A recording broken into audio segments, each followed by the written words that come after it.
সবথেকে ভয়াবহ সময় পার করছেন মীন রাশির জাতক জাতিকারা। তবে এখানে শনির ৭.৫ই কিন্তু একমাত্র বা মুখ্য বিষয় নয়।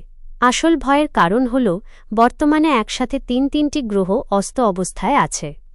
মীন রাশি সাপেক্ষে একাদশ ঘরে মঙ্গল এবং দ্বাদশ ঘরে শুক্র ও বুধ এখন অস্তমিত।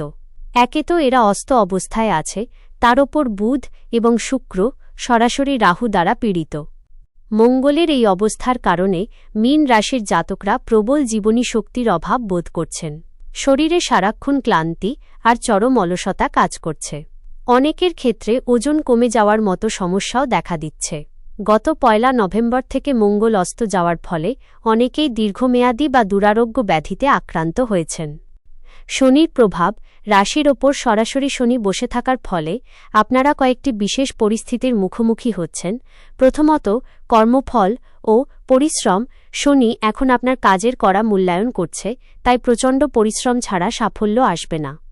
দ্বিতীয়ত, আর্থিক ও মানসিক চাপ, আয়ের ক্ষেত্রে বাধা, স্বাস্থ্য সমস্যা এবং অহেতুক ঝগড়া বা মামলার আশঙ্কা তৈরি হচ্ছে। তবে মনে রাখবেন, অলসতা ছেড়ে সৎ পথে চললে শনিদেব আপনাকে ভালো ফলও দেবেন। শুক্র, রাহু ও বুধের প্রভাব। গত ৬ ফেব্রুয়ারি থেকে শুক্র কুম্ভ রাশিতে গোচর করায় শুক্র ও রাহুর একটি কামযোগ তৈরি হয়েছে। এটি মনে ভয় ও উদ্বেগ সৃষ্টি করতে পারে।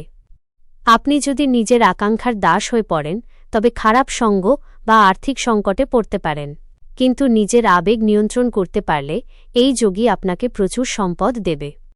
দ্বাদশ ঘরে বুধ অস্ত থাকায় স্মৃতিভ্রম, ভুল সিদ্ধান্ত এবং কথা বলার শক্তি হারানোর ভয় আছে। বিশেষ করে শিক্ষার্থীদের জন্য এই সময়টা মনোসংযোগের ব্যাপক অভাব ঘটাবে। পড়াশোনায় অধোগতি এবং বুদ্ধিতে বিভ্রান্তি আসতে পারে।